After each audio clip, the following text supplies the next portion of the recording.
Well, after realizing that she had frustrated a lot of Canadians with her remarks about asking people to cut off their Disney Plus and comparing that to what is happening with a lot of people due to the rising cost of living, it seems that Krista Freeland, when asked by a reporter, has some new comments. I really recognize that it is not people like me, people who have my really good fortune, who are struggling the most in Canada today. This, of course, comes after many people on Twitter, other social media sites, as well as mainstream media outlets have sort of been documenting the frustration with these comments. And I'm going to play the new comments in their entirety, but first I want to give you an understanding on just how large this backlash was. Here we have Rex Murphy on the National Post saying how Krista Freeland could save everyone's Disney Plus subscription, stop trying to suppress oil and gas development, and there could be streaming aplenty for everyone. So some people shifting the focus from the inflation and cost of living crisis and using this as an opportunity to criticize Krista Freeland's environmental policy as well as her economic policy when it comes to the oil and gas sectors. And then on the less serious side of things, we have people taking to Twitter to make memes. Here's "Let them cancel their Disney Channel," said by Marie Antoinette. Of course, poking fun at the comment, "Let them eat cake," and comparing what Krista Freeland said to what this French queen said. And Twitter users saying, has anyone considered setting up a GoFundMe for Freeland so her kids can keep the Disney Plus account? And then someone taking it a step further here, actually making the GoFundMe campaign. But now, amidst the outrage, let's get to her new comments, which sort of take the form of an apology with no actual "I'm sorry." Regarding Disney Plus and Canadians, in some instances, calling that out of touch with Canadians in general, and I was wondering if you could comment on that. Of course. Look, I think I want to start by really recognizing that I am a very privileged person, for sure. Like other elected federal leaders, I am paid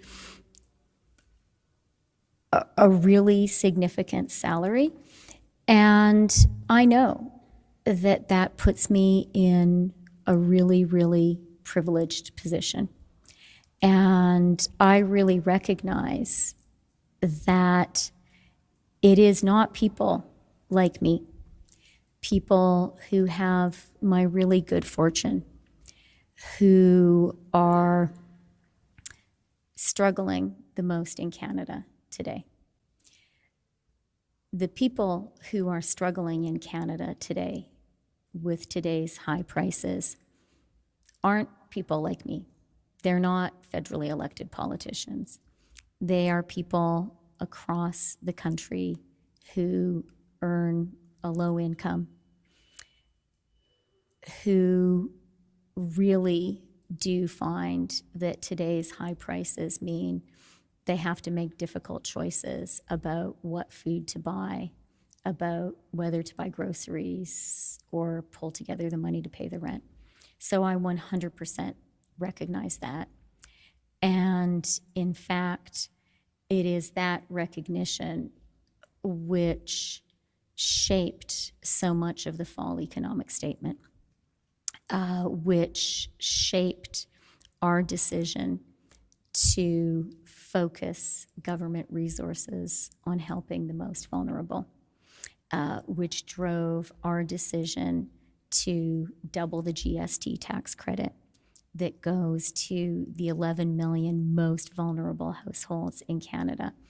And those checks started to arrive on Friday. That's really important.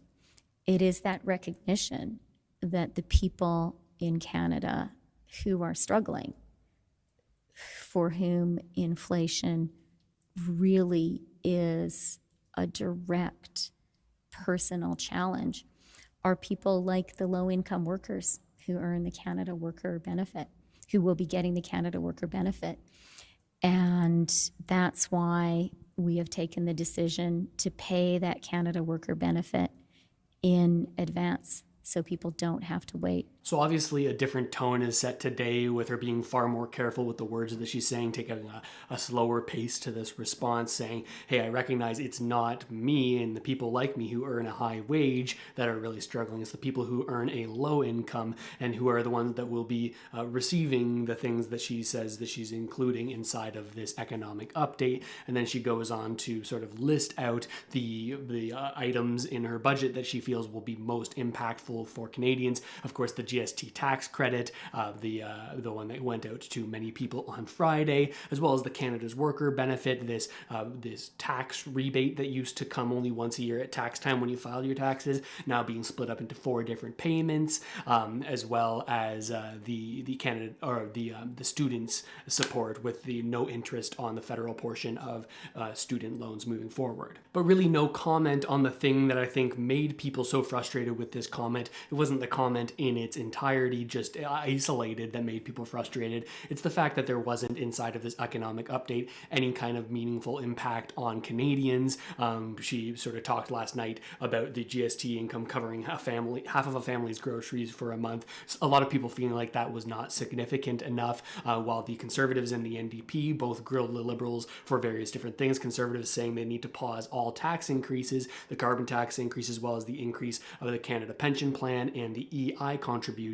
That's a little bit more controversial. And then on the NDP side of things, saying, hey, we need to provide more direct supports to Canadians, incorporate a windfall tax on companies, oil and gas companies, as well as any company, grocery stores they've been targeting a lot, to try to get this windfall tax, extra tax, to fund more government programs, to have money that goes more directly to Canadians. The NDP are suggesting that we do this through some sort of rebate program for the GST portion that you're paying on your home heating over this winter. No comments on those things. So it's going to be interesting watching going forward to see if Canadians accept this sort of taken back stance from Chrystia Freeland, saying that maybe she misspoke, even though she didn't really say those words. She didn't say she misspoke. She didn't apologize for her words at all. I'm not sure if people are looking for that, but I'm curious what you think. Let me know in the comments down below. Do you think that she really recognizes the issue here, or is it only after the response that we went over at the beginning of the video that's sort of prompting this kind of about face? Either way, let me know down in the comments below, and subscribe to the channel if you haven't already done so. Constantly coming out with content like this and other things, especially when it comes to Canadians and their money. And with that said, I'll see you next time. What do I always say? I always say, I hope this video helped you out at least a little bit, and I'll see you next time. How do you forget your own outro?